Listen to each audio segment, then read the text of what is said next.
astronaut's outfit. Now, Mr. Armstrong, or Colonel, I should say, you've been up there on the moon. You've seen it, but we have not. Could you describe it for us, please? There were craters and deserts. Kind of like deserts and craters. And when you were up there, did you up there all by yourself? No, two other astronauts with me, and one was Buzz Aldrin and Michael Collins. Yes, excellent. When you were up there on the moon, you were on the moon. And you know, when we look up at night, what do we see? We see the moon. Did you see the moon the last couple of days, by the way? It's been a full moon the last couple of nights. You look up, there's the moon. Wow, cool. But you were on the moon, Neil. So when you look up in the sky, tell us what you saw. The darkness of space, the sun, some stars, and the earth. The Earth. Wow, would that be cool? Beautiful big round circle floating in space, blue and green with white clouds. Wow, few people have ever seen that like you did, Neil Armstrong, and you were the first to set foot on the moon. Now we all know your famous words of your first set foot on the moon, but we want to hear you tell us your famous. What did you say? What did you say when you stepped on the moon? One small step for man, one giant leap for mankind. A giant leap for mankind. The right line at the right moment. Neil Armstrong, one last question. We didn't see much of you. You didn't see Neil Armstrong being in movies or TV commercials. You didn't see Neil Armstrong on the covers of magazines. How come we didn't see more of you more often? I retired in the quiet. Wanted to have a quiet, private life. And you know, Neil Armstrong actually lived on a farm not very far from where you are right here in Springburg. This farm wasn't really very far at all from this part of Ohio. But he kept to himself. He was not a show-off. He was not a guy who said, hey, everybody, I'm Neil Armstrong. No, he was quiet. He wanted not to be a show-off. He did his work, and he retreated into a private, quiet life. Let's all salute the Colonel Neil Armstrong, and he takes his place over there as we meet another writer, Toni Morrison. Now, we've met other writers, Harriet Beecher Stowe, met some reporters, General Grant was a writer. Toni Morrison, when she was a girl your age, you were living in what Ohio town? Lorraine, Ohio. And there in Lorraine, growing up, what did you think you wanted to be when you became an adult? A dancer and then an actress. But you changed your mind, because people do change their minds sometimes as they get older. And instead of becoming a dancer or an actress, you became an author. Your first book was The Bluest Eye. What's it about? How I almost gave up on God because he never gave me the blue eyes I wanted. So it wasn't actually you, it was a little girl that you knew of whom that same story was true. You remembered that little girl and wrote this book. Now you wrote many other books that have been bestsellers, and you have won the biggest prize any author can win. What prize was that? The Nobel Prize for Literature. Well, I wish I could win the Nobel Prize for Literature. I'm an author, and I'm a good author.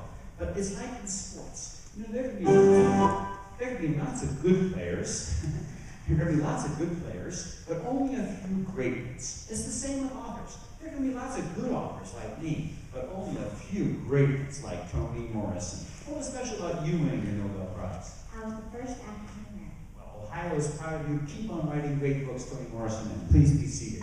Here comes a Hispanic hero. It's Valdemar Velasquez. He came up to Ohio when he was a boy from Texas, where he had been born. He and his family came here to do some hard work. They came here to be migrant workers. They did not even speak English. Now tell us, what do migrant workers do, Baltimore? They have to pick vegetables and fruits for people who need to be helped. In Ohio farm fields, they do the hard work of gathering in the crops. And you gradually learn to speak English, but you had a hard life. At night when you slept, where did you sleep and what animals came in sometimes to crawl on you? I slept on the couch with my brother, and rats and mice crawled over us. Right, a terrible, dirty shelter to live in. And where did you have a day off? No, we had to work on the weekends and didn't have any fun time. Did you get any money? Did you get much money for doing this? No, sometimes they took our pay and we didn't get to get paid at all. What a hard life, what a terrible life. But you got to be older and bigger and smarter. And well, what did you do to try to help have a better life for the hardworking people that picked the crops? I formed a union and led a strike, and I made sure that people that worked to get paid fairly. And how are things better today? Well, people can get paid fair and they don't have to work so hard. Have a day off, and did you clean up the shelters? Yeah. No more rats. That's a good thing. Well, you're doing good work even today. Well, we're sitting here, he's still hard at work. That's him in the corner up there near the northwestern corner of the state, doing his work, helping the migrant workers to have a better life. Be seated, and thanks for what you did, Paul Marble. That's our last hero, the most famous doctor in the world, the one and only Dr. Henry Heimlich, coming up here, famous for his Heimlich maneuver. Dr. Heimlich, you were a young guy, you wanted to be a doctor. Now, if you want to be a doctor, you have to go to medical school. But they wouldn't let you in. They wouldn't let you come in the front door, sit in the classroom, or be in medical school to learn to be a doctor. Why not? I mean, you had good grades, so what was the problem? Because I am a Jew. Because you're a Jew? Because you're Jewish? Because of the way you pray to God, they're not going to let you be a doctor? That doesn't seem fair, but that's the way it used to be. Now, that has changed. Today, if a person wants to be a doctor and they have good grades, they can go to medical school. It doesn't matter what their religion might be. And that's the way it should be. Things change as time goes by. I hope they change for the better. Now, Doc, you finally found one school that would accept you. And right away after you became a doctor, you volunteered to be in the Navy. They sent you on a dangerous mission. What was that? Went to China to do what? To do A long, risky mission, keeping the Chinese on our side in World War II. You came back, you started making your medical inventions. The most famous one is the Heimlich maneuver. Where does it save people from? It saved people from choking. Suppose I was choking. Suppose I had a piece of beef caught in my throat and I couldn't get it up and I couldn't get it down. I would die because I couldn't breathe unless somebody knew how to do the Heimlich maneuver. Quick, Doc, I'm choking here. Save my life. Ha! There you go. A quick, sharp hug from behind will pop that thing out of the throat and save a life. How many lives are saved each year by your many medical innovations? 250,000. Whoa, all those lives saved. Thanks to you, Dr. Heimlich. One last question for our last hero. Doc, in your own words, tell these people what you think makes a hero. I think what makes a hero is helping and caring for someone. I think you said it well. Doc, head on over there, stand in your circle. Heroes, would you all please stand up and hold up your props so we can see who you were and what you did? Boys and girls, ladies and gentlemen, look what you have here before you. You won't see this very often in your life. You are looking at a living timeline, going all the way from the Ohio wilderness days, on up through the Civil War, the Underground Railroad, the invention, all the way up through the 20th century, and finally up to our own time. The last three heroes are still alive today, a living timeline. All these are heroes because they volunteered. Nobody made them do what they did. They volunteered. And they're all heroes because what they did wasn't easy. It was challenging. It was difficult. But they did it anyway. And most important, all of these, in their own special way, helped other people. And that's what makes a hero. Volunteering to do something challenging to help other people. But their work is done. Their stories are told. They're written down in a book. I always wonder at the end of a program like this, what about you? The kids sitting on this gym floor. What about you sometime being a hero?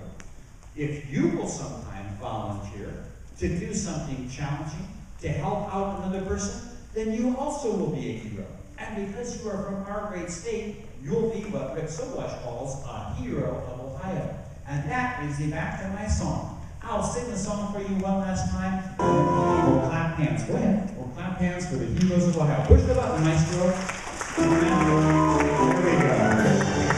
The heroes of Ohio, heroes from our state, men and women heroes. Here's what made them great.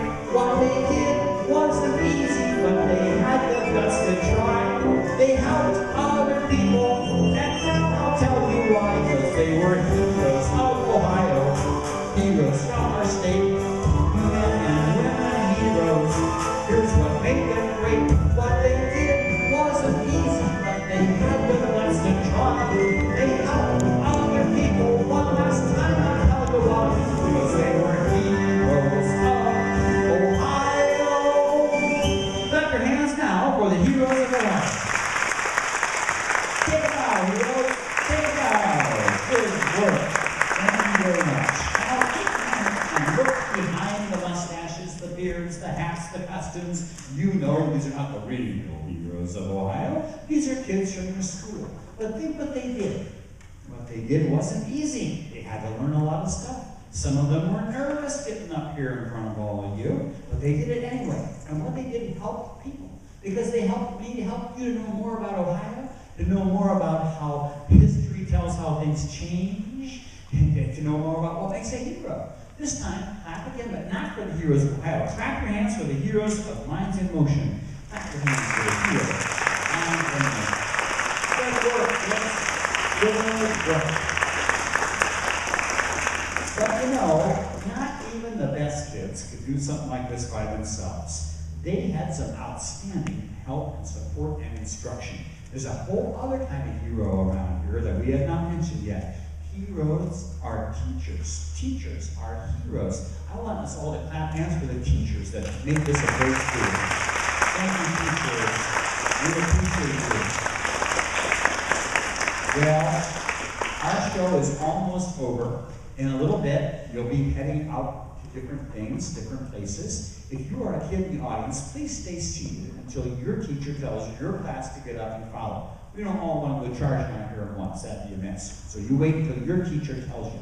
Now, parents that are here with cameras, I want you to know what's going to happen. And heroes, listen up. Don't put down your props. Hang on to your props. I'm going to tell you all where to stand, and we are going to pose up here for a group picture. And if you'd like to stand, parents, right about there in the middle, and take a picture of us all together, we'll be ready in just a couple of minutes for you to do that. Before you all leave, I want to say one last thing, especially, well, to everybody, really.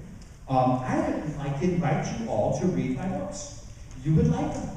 I tell you, you would. Many adults read my books. They're not only for kids. They're interesting. They tell the stories of Ohio, and people are very fond of these books. If you want to read my books, you can get them free at the public library. You can get them free at the school library. Hello, free books. Check them out and read them. Now, some people like to have their own copy to keep and have me sign it for them, to Johnny, a future Ohio hero or whatever. I would be glad to do that. If you want to get a book to keep, then they are going to be for sale for $10 over here at the table after our show is over here. So you can get your own copy if you want. But one way or another, whether you borrow it from the library or whether you buy a copy to keep, I hope you'll read my books. They were written for you.